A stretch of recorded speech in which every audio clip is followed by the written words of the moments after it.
नमस्कार दोस्तों, economics with Manjulata में आपका स्वागत है। और आज हम 12वीं क्लास के अर्थशास्त्र विषय के अंतर्गत समष्टि अर्थशास्त्र में आय के चक्रीय प्रवाह को देखेंगे, उसका अध्ययन करेंगे। और इससे पिछले वीडियो में मैंने आपको आय के दो प्रवाह जो होते हैं, यानी आय का 2 क्षेत्रीय प्रवाह और आय का 3 क्षेत्रीय प्रवाह, इसके बारे में मैंने आपको समझा दिया। और अब आपकी ये चौथा आय का प्रभाव है जो है कि आय के चक्रीय प्रवाह का 4 क्षेत्रीय मॉडल। इससे पहले मैंने आपको समझाया था कि आय के जो 2 क्षेत्रीय मॉडल होते हैं उसमें घरेलू क्षेत्र होता है और उत्पाद क्षेत्र होता है।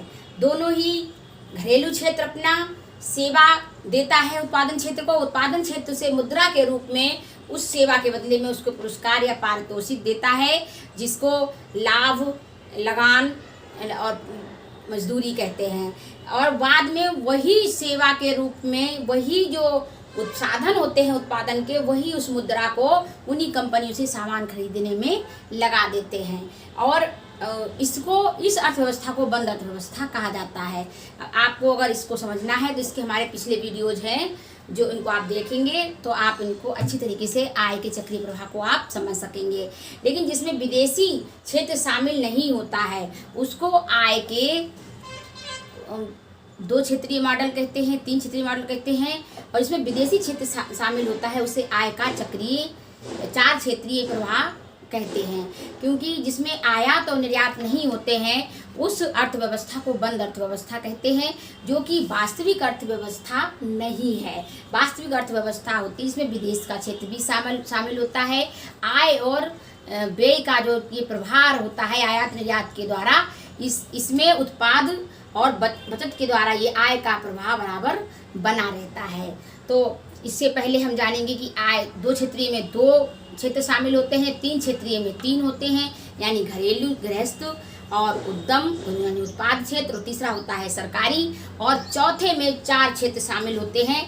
पहला होता है गृहस्थ यानी घरेलू क्षेत्र, दूसरा होता है सरकार, तीसरा होता है उद्यम और चौथा होता है विदेशी क्षेत्र। तो इस प्रकार से आज हम इसको चित्र के माध्यम से, फिगर के माध्यम से भी जानेंगे कि कैसे आय का चक्रीय प्रवाह चलता है। आइए हम जान लेते हैं इस चीज़ को कि कैसे इसको करते हैं। देखिए, ये जो हमारा गृहस्थ क्षेत्र है, यानी ये घरेलू क्षेत्र जो कहलाता है, ये क्या देता है सरकार को? कर। ये कर सरकार को देता है और सरकार इसके बदले में इनको क्या देती है? यानी अंतरण अदायगियाँ, इसको अंतरण अदायगियाँ देती है।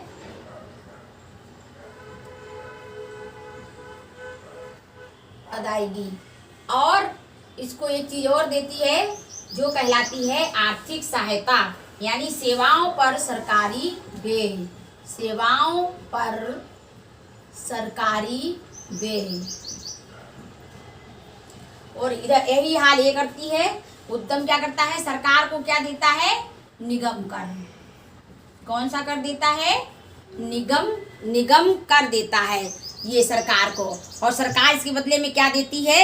यानी वस्तुओं पर सरकारी व्यय और आर्थिक सहायता। सरकार इसको क्या देती है? आर्थिक सहायता यानी सब्सिडी देती है। और दूसरी चीज क्या देती है? वस्तुओं पर सरकारी व्यय।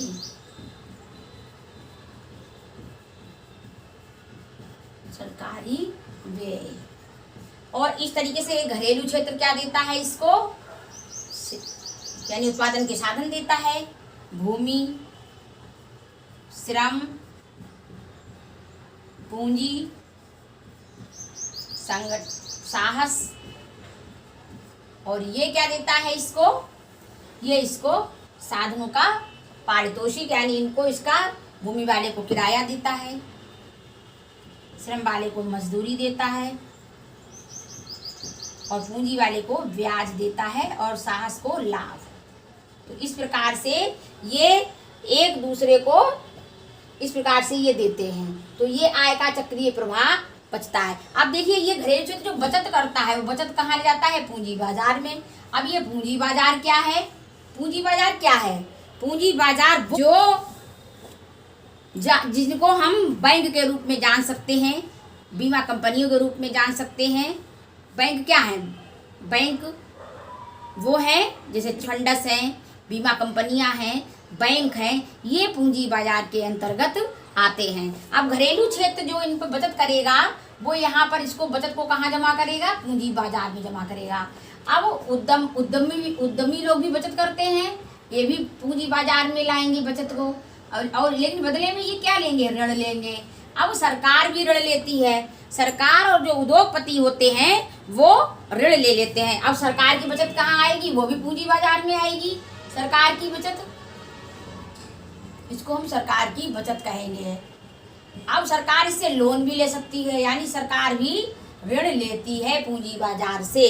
तो इस तरीके से क्या होता है, चाहे वो घरेलू क्षेत्र हो या गृहस्थ क्षेत्र हो, वो भी दो प्रकार से, एक प्रकार से उसकी प्राप्तियां उसको प्राप्त होती हैं और दूसरी तरफ वो अदायगियां करता है। प्राप्तियां वो प्राप्त करता है कि जैसे हमने आपको बताया कि जैसे ब्याज, लगान, लाभ और मजदूरी के रूप में प्राप्त करता है। और जब उसको अदायगियां जो मिलती हैं, यानी जो उसको भुगतान होते हैं, वो वस्तुओं और सेवाओं को खरीदने के लिए वो उनका भुगतान करता है। इसी प्रकार से उत्पादक क्षेत्र भी प्राप्तियों को प्राप्त करता है और अपनी अदायगियां भी करता है। प्राप्तियां कैसे करता है? जो भी ये आयात और निर्यात के बदले में उसे जो भी मिलता है, जो भी उत्पादन साधन उसके रोजगार में लगे हुए हैं, उसके उत्पादन कार्य में लगे हुए हैं, इनको ये अदायगियां देता है। इसी प्रकार से ये भुगतान भी करता है, यानी चाहे वो सरकारी क्षेत्र हो या गृहस्थ क्षेत्र हो या शेष विश्व क्षेत्र हो, वो सभी पूंजी बाजार की ओर वो अग्रसर रहते हैं। सरकारी क्षेत्र भी भुगतान करता है, बचत करता है और फिर ऋण भी प्राप्त करता है। इस प्रकार से ये है हमारा शेष विशेषी क्षेत्र, जो कि ये चारों में शामिल रहता है। इसका भुगतान कैसे होता है? निर्यात और आयात के रूप में, यानी आयात का मतलब होता है आना और निर्यात का मतलब होता है जाना। तो ये क्या है? ये निर्यात कर रहा है यहाँ से, तो ये जा रहा है, और ये आयात, जब आयात करेगा तब इसे क्या मिलेगा? जब ये आयात करेगा तब इसे मुद्रा मिलेगी, और जब निर्यात करेगा किसी वस्तु का तो इसे मुद्रा देनी पड़ेगी। इस प्रकार से ये जो भुगतान और अदायगियों का ये चक्र है, ये हमेशा चलता रहता है।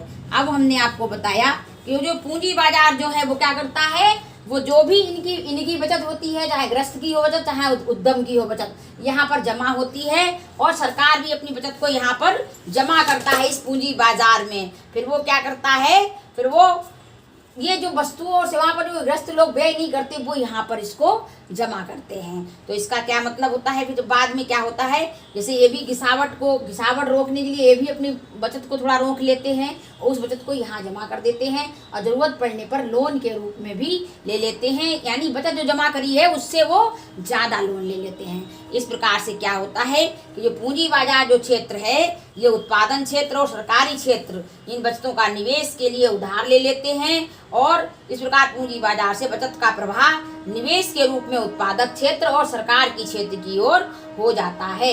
तो यही आय का 4 क्षेत्रीय मॉडल है, क्योंकि इसमें 4 क्षेत्र शामिल रहते हैं, यानी गृहस्थ, उत्पादन कर्ता और सरकार और विदेशी क्षेत्र, शेष विदेशी क्षेत्र। इसलिए इसको खुली अर्थव्यवस्था कहते हैं। और जिन क्षेत्रों में या जिन आय के प्रभाव में विदेशी क्षेत्र शामिल नहीं होता है, तो वो बंद अर्थव्यवस्था कहलाती है, जबकि ये वास्तविक स्थिति नहीं है।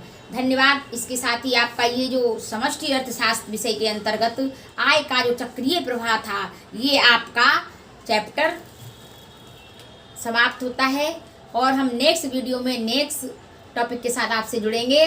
और तब तक के लिए विदा दीजिए और अपना ध्यान रखिए, स्वस्थ रहिए, मस्त रहिए, और हमारे चैनल को सब्सक्राइब जरूर कर दीजिए, शेयर करिए, इससे हमें बहुत खुशी मिलेगी। बहुत बहुत आप